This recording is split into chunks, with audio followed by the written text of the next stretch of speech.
Ons is dankbaar vir u groot genade, vir u oneindigende liefde. En Vader, waar ons hier is om nou tyd saam met u te spandeer, om ons aandag te vestig op u, en ons vra asseblief ons sal vul met die Heilige Gees. Mag ons lewens groei en hervorm word deur net u krag.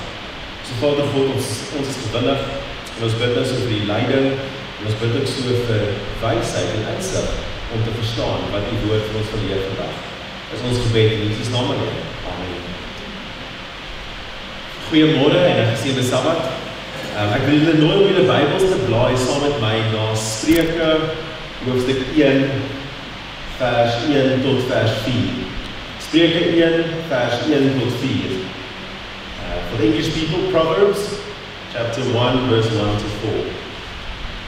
Die Spreuke van Salomo, die seun van Dawid, die koning van Israel, om wysheid en tug te ken, om woorde van insig te verstaan, om aan te neem tug wat verstandig maak, geregtigheid en reg en regverdigheid, om aan die eenvoudiges skranderheid te gee, aan die jongeling kennis en oorleg. Mag die Here die lees van sy woord ryklik seën.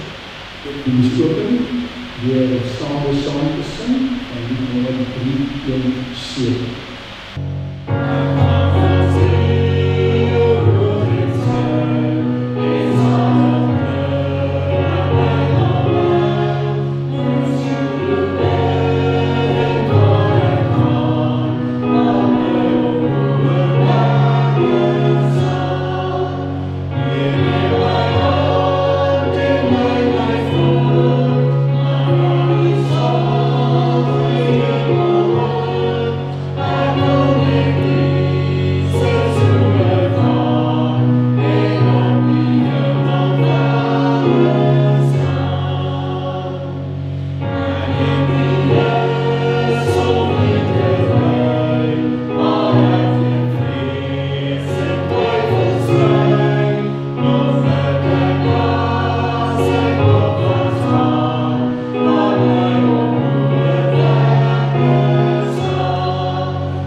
Ons sê die Vader, is so wonderlik om vanoggend in die huis te wees. Om saam met die kinders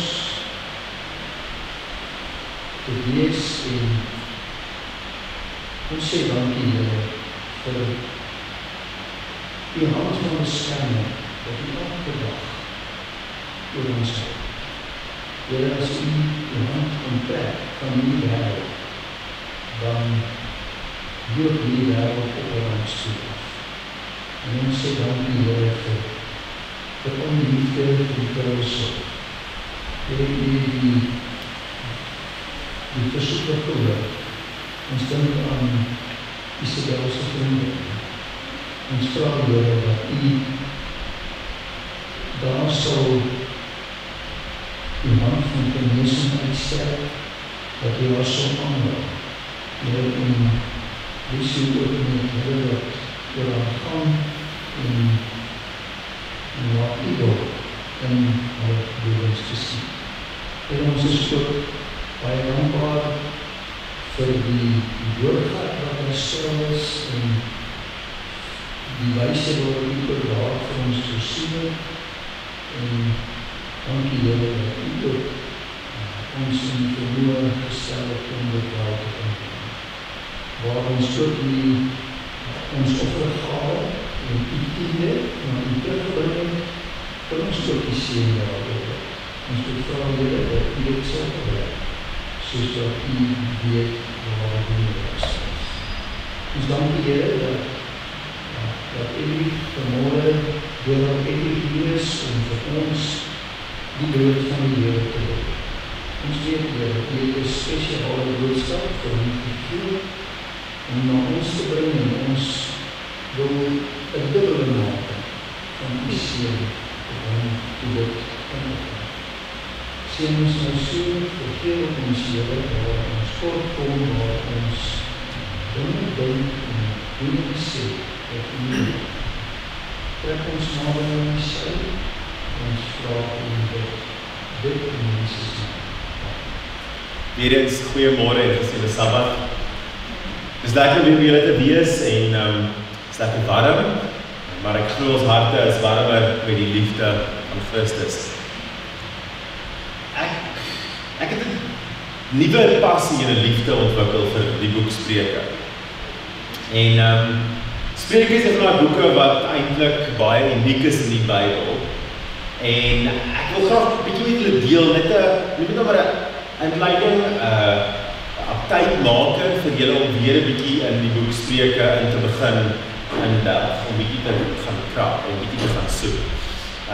Natuurlik dink ek ons het nou net gelees in Spreuke, as jy in die Bybel sal blaai, dan Spreuke 1 vers 1 tot 4 en ek het die ou Afrikaanse vertaling gelees en ek verkies om in hierdie geval die 2020 vertaling te gebruik want die taalgebruik is net 'n bietjie meer wat ek verstaan.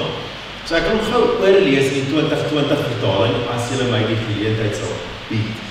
Die Spreuke van Salomo, seun van Dawid, die koning van Israel, om vertroud te raak met wysheid en vermaaning, om woorde van insig te verstaan, om vermaaning wat begrip kweek te ontvang, begrip vir wat regverdig en billik en reg is, om onkundiges vernuf aan te leer, jong mense kennis en goeie oordeel. En hierdie 4 versies as te ware bevat eintlik die kern van waaroor hierdie hele boek handel in die Bybel. Nou voordat ons verder gaan delf en voordat ons dieper gaan soek, kom ons by die hoofde, dan soek ons die Heilige Gees se raadslag in hierdie sake. Baie dankie Hemelvader vir die voorreg wat ons het om die woord te kan open, om te kan lees, om te kan verstaan. Maar Vader, ek wil dit 'n bietjie verder vat en ek wil hê U moet ons help om dit te kan toepas. Vader God, hierdie is nie 'n akademiese of 'n intellektuele taak nie, dit is wel 'n praktyk saak en ek wil bid dat asseblief ons sal help om hierdie ding prakties in ons lewens toe te pas, sodat ander mense verryk kan word deur bloot net ons lewens te waar te neem. Ons bid nou so hierdie dinge in Jesus naam alleen. Amen. Okay, so wanneer ons na die boek Spreuke toe blaai, dan is daar 'n paar dinge wat ons moet begin besef. Die boek Spreuke staan eintlik maar uniek teenoor die hele res van die Bybel. Die boek Spreuke is een van daai baie mooi boeke wat ek eintlik geen konteks nodig het om te verstaan wat eintlik gesê word. Okay, met ander woorde, as ek gaan na boeke byvoorbeeld soos boeke soos Samuel of selfs Josua of Exodus of selfs Nuwe Testament Romeine, daar is nog moeilik 'n konteks aan daai boeke verbind. Daar is gebeurtenisse, geskiedkundige dinge wat aangevang was, daar is geloof, oortuigings en soveel meer, en ek al myself moet bekend mee maak, sodat ek daai teks goed kan verstaan. Maar, as ons nou gaan kyk na Spreuke, dan staan hy uniek, want ek kan letterlik my Bybel vat, en soos ek nou hier voor staan, na enige bladsy toe blaai, soos byvoorbeeld Spreuke 16 vers 1, die planne van die hart is van die mens, maar die antwoord van die tong kom van die Here. Jy het nie konteks nodig om te verstaan dat dit wyse woorde is. Okay, en ek kan die hele tyd so weer gaan in Spreuke 22 vers 1. 'n naam is versierliker as groot rykdom, guns beter as silwer en goud. Weer eens, ek het geen konteks nodig nie om te verstaan dat 'n goeie naam is goud werd. So moenie my naam beswaarder in die wêreld nie. En so kan ek die hele boek Spreuke gaan en die wyshede strek deur tyd, kultuur, taal ensovoorts. Ek hoef nie te bekommer dat ek op iemand se tone getrap nie, want hierdie wyshede is van toepassing ongeag van enige omstandighede. Met ander woorde, Spreuke is 'n baie lekker boek in die Bybel, want dit begin my ook die geleentheid om na 'n ongelowige toe te kan stap en wyse woorde mee te deel. Wat selfs ateïste of agnostiese geloofsoortuiging sal sê, okay, ek kan sien dat daar wysheid in is. Ek het nie werk om nie eet nie lei wees nie. Nog 'n bietjie slaap, nog 'n bietjie snymer. Jy weet, daai tipe van konsepte verstaan enige iemand ongeag van geloofsoortuigings. So Spreuke is 'n baie unieke boek in die Bybel, want dit strek deur taal, kultuur, geloofsoortuigings, ras, geslag en. Let wel dat hierdie Spreuke duisende jare oud is en nog steeds geld die beginsel vandag nog. So Spreuke is voorwaar baie besonders. Maar 'n Spreuke vorm deel van 'n spesifieke genre in die Bybel. Okay? En ons praat van is wysheidsliteratuur. Julle is bewus dat in die Bybel bevat sekere genres. Ons kry geskiedkundige literatuur. Dit is nou natuurlik jou feitelike boeke, soos byvoorbeeld Genesis, Exodus, Leviticus en Numeri en Deuteronomium, dis geskiedkundige van aard en selfs konings en soveel meer. Maar dan kry ons ook natuurlik die konsep van digkuns. Ons kry psalms, dis digterlike kuns. En as nou wysheidsliteratuur wat baie mooi staan, want dit is baie kunstig toegepas om tot die leser se sintuig te spreek. En nou verdra my net vir 'n tydjie. Nou dis natuurlik profetiese redes in die Bybel en ons kan aangaan, maar wysheidsliteratuur is so ontwerp dat dit ons laat begin dink oor sekere dinge in die lewe. Byvoorbeeld, wysheidsliteratuur is ontwerp om my nie net wat dink oor iets nie, maar partykeer te moet terugstaan en dit moet herkou. Byvoorbeeld, as ek julle die vraag moet afvra, hoe laat dit julle in julle binneste voel wanneer julle in Job 1 lees van die duiwel wat rondgewandel het op die aarde en gesoek het iemand om te, ek wil sê, versoek, en toe gaan hy na die hemel toe en hy kom na God toe en sê, maar daar is die een ou en ek wil hom asseblief aanvat en God is soos, dis reg, gaan doen dit. Hoe laat daai julle voel? Ek weet wat my ongemaklik voel. Ek is nie okay daarmee nie. Ek voel my diepste binneste soos dis nie okay nie. Job vorm deel van wysheidsliteratuur. Okay, dit is juist daar om my as leser te laat ongemaklik voel en dink en herbesin dat ek hierdie kan begin toepas in my lewe. Okay, en deel van die ander wysheidsliteratuurpakket is natuurlik Spreuke, Prediker en Hooglied. For the Engels, because the names differ, the wisdom literature books are Job, Proverbs, Ecclesiastes, and Song of Songs, or Song of Solomon, whichever you prefer. Okay, en ek dink daai boeke vorm so mooi deel van die wysheidsliteratuurpakket, want al daai boeke veroorsaak my om te sit en dieper te dink. Hooglied. Julle, dit is 'n onsaglike diep boekie, wat my vat om te sê, joh, sit, herkou, dink, besin, hierdie is 'n moontlikheid, dit verwys na Jesus toe, maar wag, dit verwys na die liefde tussen man en vrou, maar wag, dit verwys hier na 'n interpersoonlike, dit raak so diep, dat ons dit nie genoeg van kan kry. Okay, dit wysheidsliteratuur is ontwerp. Nou, die boek Spreuke is baie mooi saamgestel, want dit bring ons by die punt om 'n paar dinge te kan raaksien. Spreuke is van die kern af wysheidsbeginsel gesentreerd. Okay, groot term. Maar die doel daarvan is, dit deel 'n beginsel wat wys is, wat ek moet vat en toepas. Okay, dit is met my. Dis 'n beginsel wat gedeel word. Dis nie noodwendig hierso 'n teologie wat moet ontsyfer word, of dis 'n beginsel, pas dit toe. Hou op bly wees, hou op eet, hou op slegte dinge doen. Dit is pretty much wysheid van pas af toe. Okay, daar's nie van sit en dink, kan dit moontlik, kom ek gaan dink 'n bietjie, kom ek gaan bid 'n bietjie, kom ek besit. Nee, hy wat bly is, moenie eet nie, hou op bly wees. Eenvoudig soos dit. So dis 'n wysheidsbeginsel wat meegedeel word. Die ander aspek daarvan is dat dit is die vorm gewoonlik van 'n baie eenvoudige gesegde meegedeel. Julle sal altyd die meerderheid van die spreuke is gewoonlik 2 reeltjies wat meegedeel word. En dit is veelvoudige redes hoekom dit so is. Punt nommer 1, dis maklik om te onthou. Okay, met ander woorde, spreuke is ontwerp sodat ek as leser dit kan memoriseer.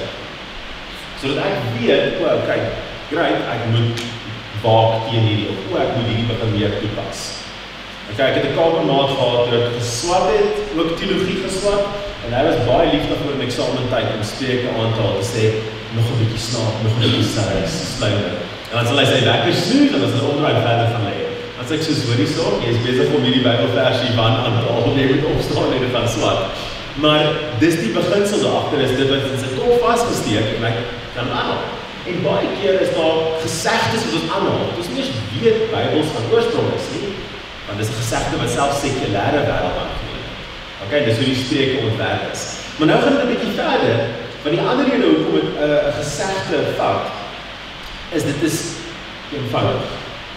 Dis nie oorgekompliseer nie, dit is nie moeilik gemaak om te verstaan nie, jy kan dit vir 'n kind verduidelik, byvoorbeeld, lei haar gaan kyk na die muur.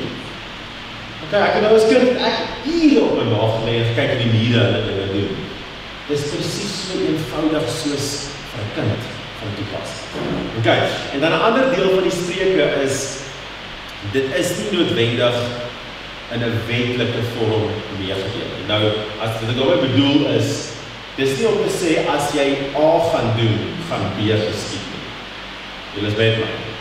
Met ander woorde, dit sê nie vir my, as ek gaan hard werk, gaan ek ryk word. Of by 'n baie klassieke een is, leer jou kind in die weg terwyl hy jonk is, en dan wanneer hy oud is, sal hy nie, julle ken hom, nee? Sal die weg draai daarvan af nie. Is dit altyd waar? Ongelukkig nie. Okay, dis hoe ek sê, dis nie 'n wetlike ding om te sê, maar ek het my kind in die weg van die Here groot gemaak, hy kan nie nou wegdraai nie, hy moet. Die realiteit is, daar is nog steeds vryheid van keuse, daar is nog steeds omstandighede wat 'n rol speel, en. Maar die wysheid is daarin, as ek alles insit om my kind groot te maak in die weg van die Here, terwyl hulle klein is die kanse dat hulle gaan wegdraai baie minder. Maar dis nie 'n waarborg, stempel, get your money back in 50 days tipe van situasie nie. Okay, en dit is wat ons ook moet teerwaak. Dit is nie 'n reset nie. Dit is wysheid wat begin toegepas word in my lewe. 'n Ander aspek wat baie goed is van natuurlik die boek Spreuke, en dit is iets wat ons baie keer skuldig van is ons geneig om baie daarvan te lees op een slag. Okay, so ek sal die klassieke een lees Spreuke per dag, 'n hoofstuk, want daar's 31 hoofstukke en daar's gewoonlik 31 dae, so jy kry 'n goeie lesing van die Bybel. Die probleem daarmee is ek rammel dit af en ek onthou eintlik niks. Waar die doel eintlik hiervan is om een te vat of twee te vat en dit te kou en te herkou en te herkou en te herkou en te herkou en te herkou en te herkou deur die loop van die dag. Met ander woorde, hierdie een spreuke moet so deel vorm van my wese dat dit eintlik onafskeidbaar raak. Okay, en let wel, nie net daaroor besin of dink nie, maar gaan doen dit, gaan leef dit. Okay, en dit is nou wat baie belangrik raak, want wysheid is baie duidelik iets wat nie net alleenlik volgens die Bybel 'n kopkennissaak is nie, dit is 'n toepassingssaak. Okay, die Bybel wil net jy moet verstaan, maar dan wil die Bybel daai verstaan moet uitgeleef word.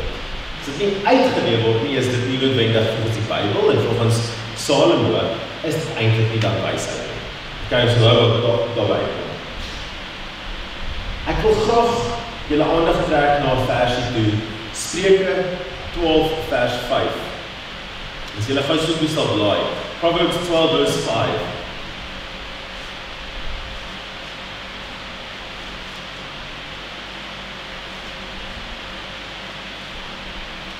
Die planne van regverdiges is reg, maar die lyding van goddeloses is bedrieglik.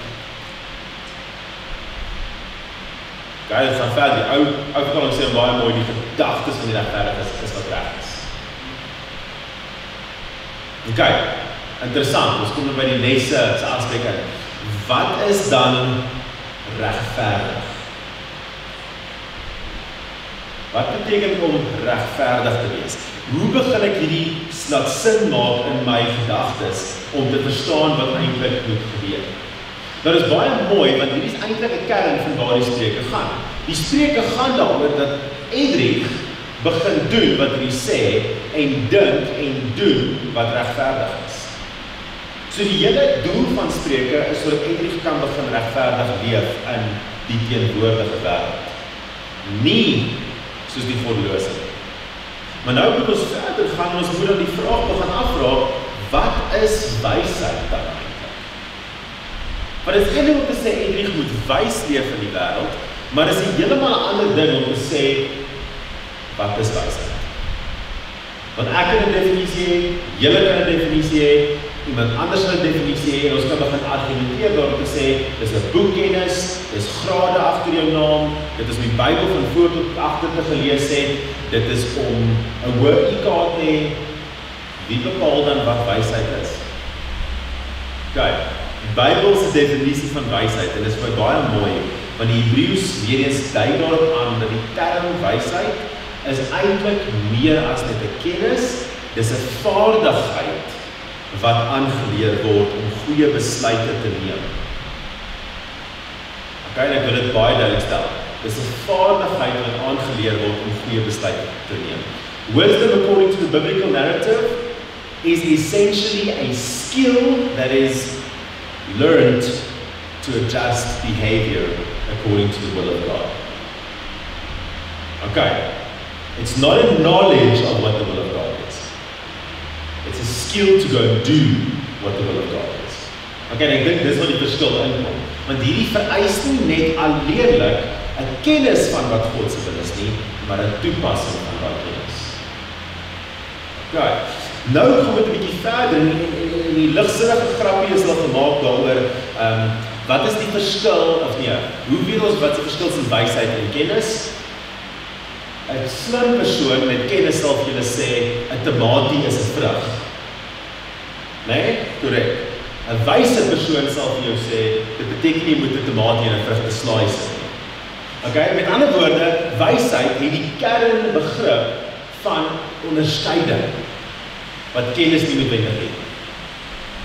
Kennis het vir jou die verstaan daarvan, maar wysheid het vir jou die toepassing daarvan, die onderskeid wat daarmee gepaard gaan. Nou wil ek verder gaan, en ek wil eers moet begin besef dat die Bybelse beginsel van wysheid bevat ook die idee van iets soos byvoorbeeld integriteit. Dit bevat ook byvoorbeeld die idee daarvan dat wat ons moet nastreef as goeie godsvolgelinge is die baie sterk gedagte van 'n morele standaard wat prakties uitgeleef word of moet toegepas word. Nou ek wil graag hê julle moet julle Bybels vat en saam blaai of op die skerm ten minste saam lees. Spreuke 1 vers 7. En hierdie is ook hoekom ek die 2020 vertaling kies. Want ons het seker wanbegrip van wat daai een woord beteken. Vrees van die Here.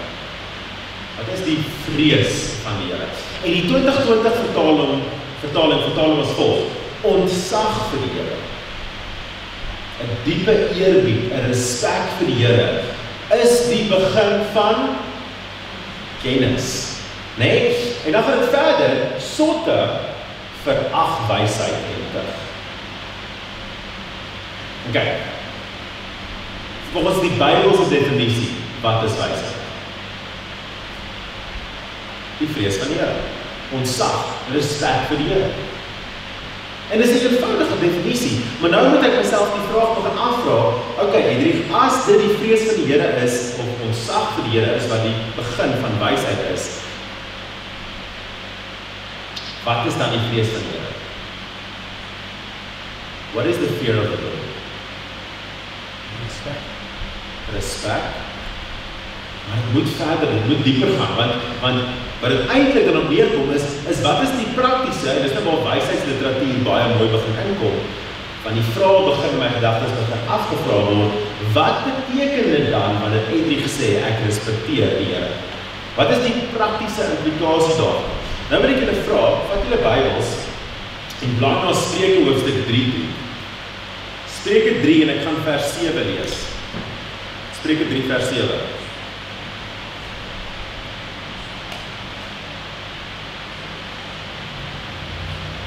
Moenie wys wees in jou eie oë.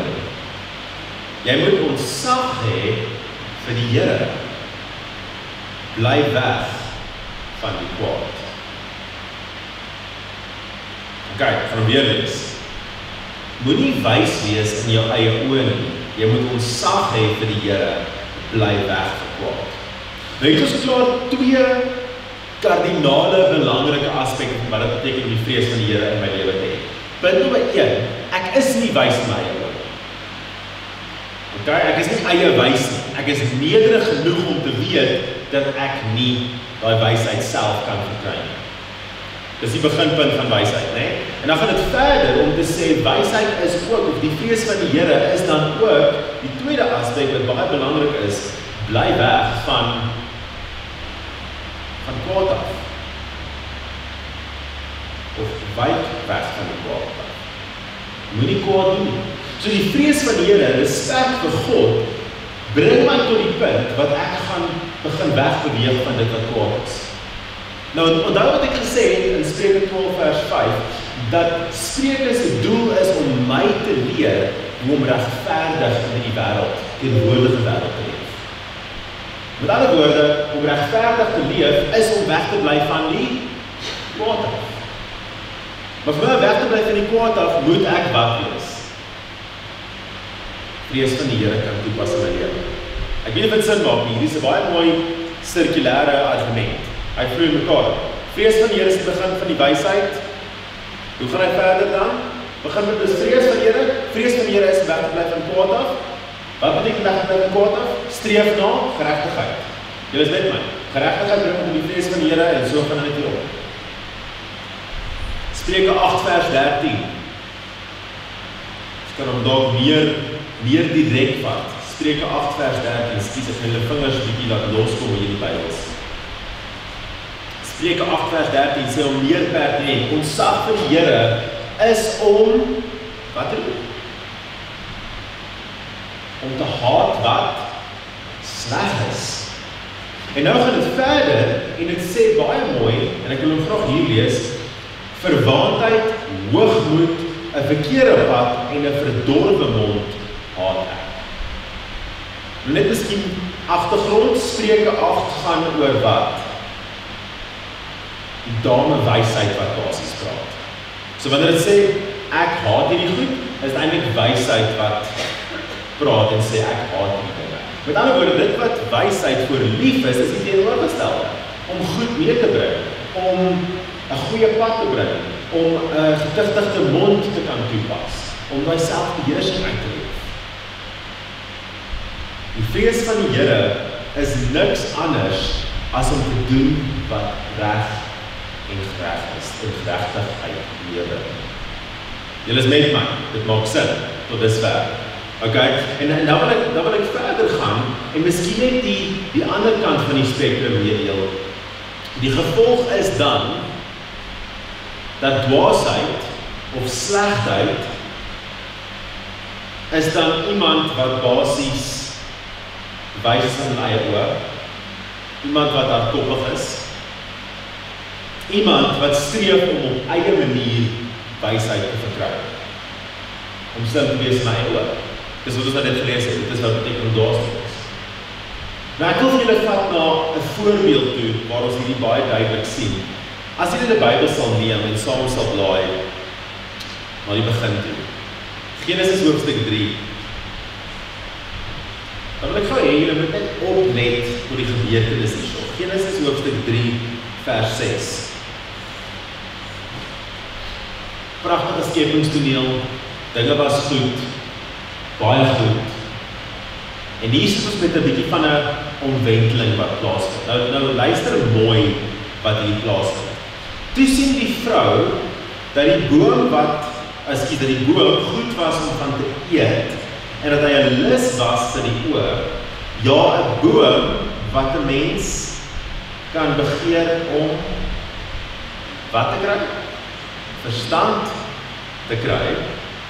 En sy neem sy vrugte en eet en gee ook aan haar man by haar en hy het geëet. Kernbegrippe wat uitstaan. Sy het gesien. Sy het begeer. Wat het sy begeer? Wysheid. Was dit die wysheid wat God bied? Of was dit wysheid wat self, sonde, Satan bied? En let op die verskil, want as ons onthou wat Spreuke sê wysheid is, of wat is die begin van wysheid? Die vrees van die Here. Hier kom sy en sy sien die boom en sy sien dit is goed om verstand te verkry, sy wil die wysheid hê, maar is dit die vrees van die Here wat sy begeer? Nee. Sy begeer wysheid in haar eie oë. Okay, en dit is interessant, en dan sy sien, sy begeer, en dan wat doen sy? Sy vat vir haarself.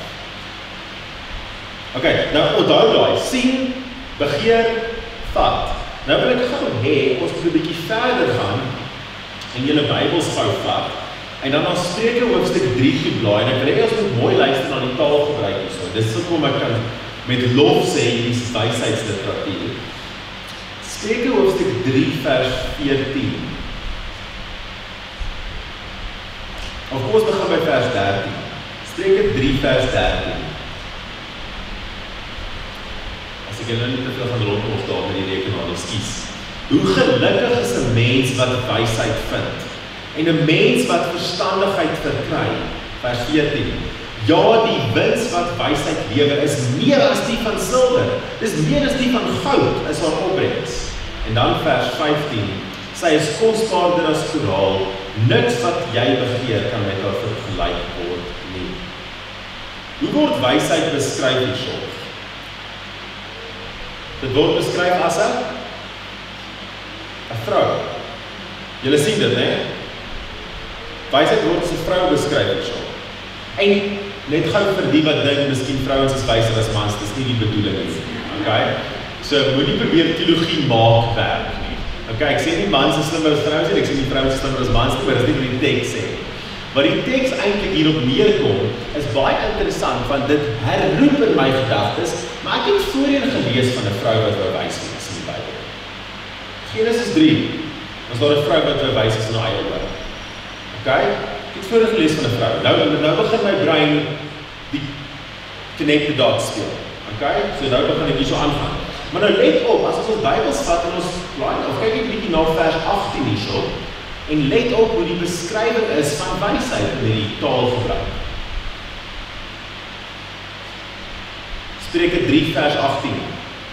'n boom van die lewe, of nou soos die ou vertaling sê, 'n lewensboom, is sy vir hulle wat haar aangryp. En hulle wat haar vashou, word elkeen gelukkig genoem.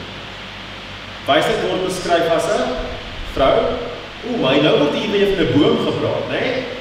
Okay? Maar die vrou in Genesis, wat se boom het sy aangegryp? Wat se boom het sy aan vasgekleef? Nie die boom van lewe nie.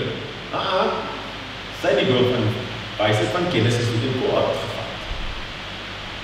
Maar hierdie vrou in Spreuke, die boom van die lewe, die kennis, die wysheid, vertel ons dat ons meer moet aan vasgeleef. Kleef vas in die wysheid wat God bring. Die vrees van die Here is die begin van wysheid. Nou kan ons eintlik 'n parallelle narratief waar ons Genesis eintlik het, waar ons self ons wysheid wil verkry, ons wil dit self vat en ons wil self daarmee te werk gaan. Nou kom God eintlik en hy leer ons om te sê, nee. Julle moet eintlik die wysheid wat ek bring, moet julle eintlik aan vasgeleef. Nou let op, as ons gou na vers 13 toe kan terugspring. Spreuke 3 vers 13. Hoe gelukkig is 'n mens wat wysheid vind en 'n mens wat verstandigheid verkry. Dit is interessant dat Salomo die beeldspraak gebruik vanuit Genesis. En ons kan dit nie vermis nie. Ons staan as te ware volgens Salomo ook voor 'n boom. Ons het ook 'n keuse. Gaan ek my eie wysheid probeer verkry, of gaan ek die wysheid neem wat God vir my wil gee? En om dit prakties te maak, sit ons daai keuse elke liewe dag voor ons neem. Gaan ek God se weë volg, of gaan ek Edrich se weë? My opinie, of God se wete wat reg en geregtigheid is. Maar nou kom die boek van Spreuke verder en dit sit ons voor 'n meer grafiese uitbeelding van wat wysheid en noem dit nou maar eie wysheid eintlik is. As ons gou vinnig ons Bybels lees en ons blaai na Spreuke hoofstuk 7 toe, dan wil ek julle aandag net trek na 'n baie mooi beskrywing wat ek plaas het. Spreuke 7, en ek gaan maar 'n paar de mekaar versies lees. Ek is jammer vir julle wat agter met die rekenaars werk. Spreuke hoofstuk 7, en ek begin by vers 1 tot by vers 3. My seun, onderhou my woorde en bewaar my gebooie by jou. Onderhou my gebooie, dan sal jy lewe, en my onderwysing soos jou oogappel. Bind hulle aan jou vingers, skryf hulle teen die tafel op jou hart. Spring af na vers 15. Sodat hulle jou kan bewaar vir die vreemde wat? Vreemde vrou. Okay, lees verder. Vir die ontugtige wat met haar woorde vlei. Wysheid word beskryf as 'n vrou. Maar nou skielik lees ons hier van nog 'n vrou. En ek wil die stelling maak, hier is nie uitsluitlik net 'n losbandige vrou wat hier verklaar word. Ons weet 10 gebooie, die Pentateuch, eerste 5 boeke van die Bybel, bly weg van los vrouens af. Dis nie nuwe insig nie. Dis nie eers wyse woorde nie, dit is common sense. Okay, bly weg van ander vrouens af. Okay, maar nou skielik kom ons hier en ons sien dit wat hiervan gepraat word, is 'n vrou wat losbandig is en sy staan in teestelling met dame wysheid. Ek weet nie of jy dit kan sien. 2 vrouens. Wyse vrou, dwaase vrou. Wysheid, dwaasheid. Rein vrou, vrou. En nou het ons 'n keuse hier, so ek kan kies om met dame wysheid om te gaan, of ek kan kies om met die losbandige vrou om te gaan en met dwaasheid genoem te word.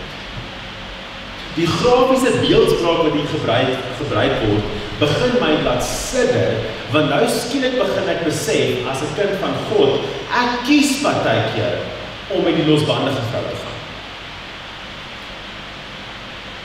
Ek kies dwaasheid. Ek kies eie wysheid. Gaan verder, as ons gaan kyk na Spreuke 9 vers 1 tot 6. En luister hoe mooi word hier beskryf. Die wysheid het haar huis gebou, haar 7 pilare uitgekamp, haar slagvee geslag, haar wyn gemeng, ook haar tafel gedek. Sy het haar diensmeisies uitgestuur en sy nooi uit op die hanger van die stadshoogtes. Wie eenvoudig is, laat hy inkom hierheen. Wie verstandeloos is, vir hom sê sy, kom, eet. Hy wat verstandeloos is, hy wat dwaas is, kom na my toe en kom eet van my brood en drink van die wyn wat ek gemeng het. Vers 6, laat staan die eenvoudigheid, dan sal julle lewe en betree die weg van verstand. Daar bewys hy kom en sy maak almal by mekaar. En sy is besig om almal te roep en te sê, julle wat onverstandig is, julle wat nie van weet nie, kom verkry wysheid by my, asseblief, ek smeek julle. Vrye uitnodiging, almal is genooi, wysheid is vrylik beskikbaar vir almal. Ongelukkig, as ons oor terugvat na hoofstuk 7 toe, en ek kyk hierso by vers 6 van hoofstuk 7, dan lees ek die volgende.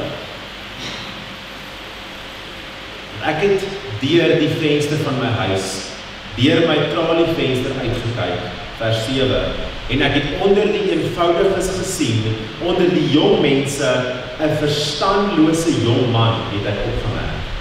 Vers 8, wat op die straat verbygaan, naby haar hoek, en in die rigting van haar huis loop. Luister na vers 10, en kyk, daar kom 'n vrou om tegemoet, soos 'n hoer aangetrek, en lustig van hart. Sy is onrustig en losbandig, haar voete kan nie in haar huis bly. Geliefdes, dit praat nie van 'n letterlike vrou. Dit kan ook, en dit is hoekom met wysheidsliteratuur is, dit kan ook verwys na 'n letterlike vrou. Maar ek gaan julle waarborg, dis nie vir my 'n probleem. 'n Vrou wat op die hoek van die straat staan, 'n vrou wat my wil innooi na, dit gaan nie gebeur. Maar eie wysheid wat doen na my toe. Dis aanlooplik.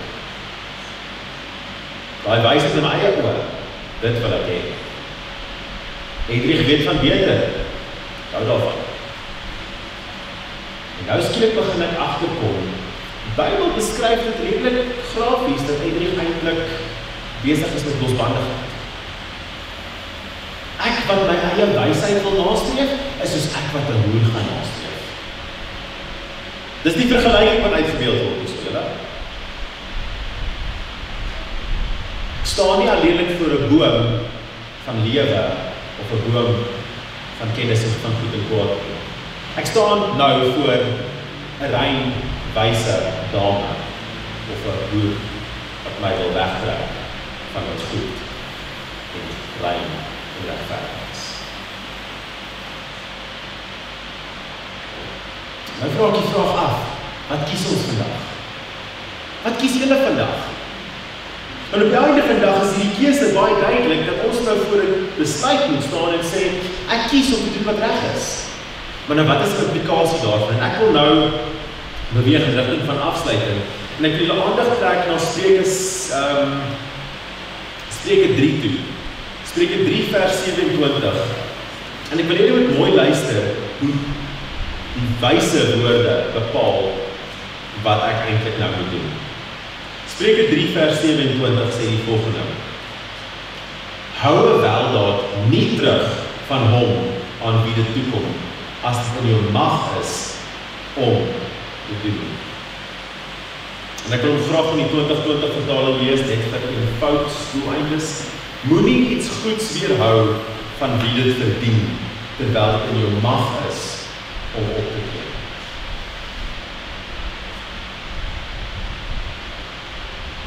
Ek staan voor 'n keuse vandag.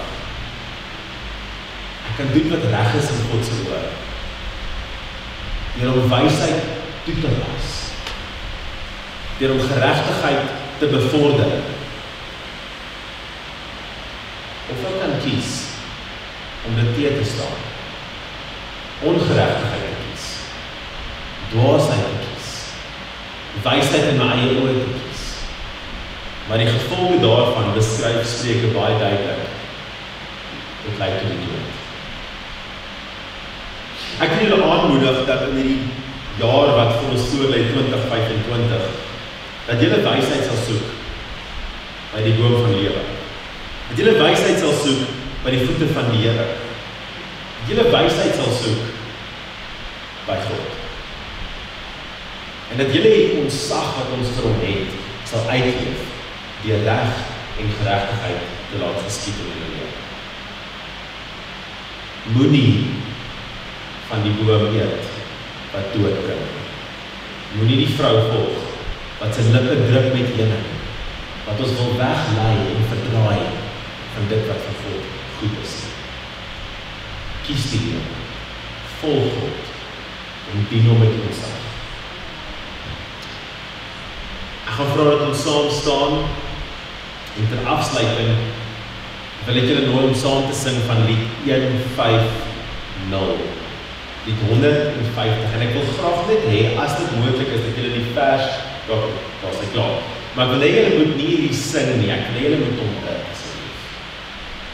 Vul my met Gees van God. Vul my met lewe weer.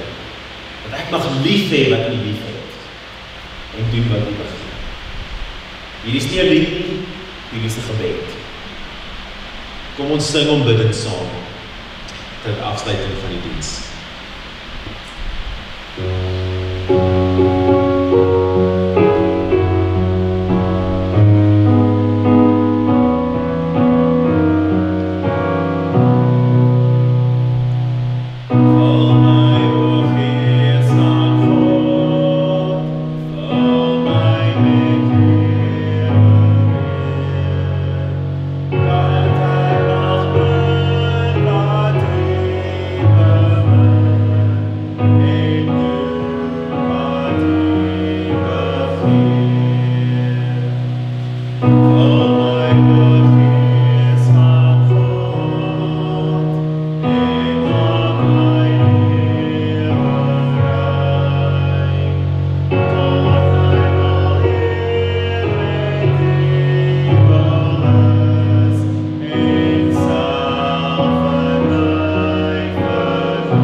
Liewe Vader,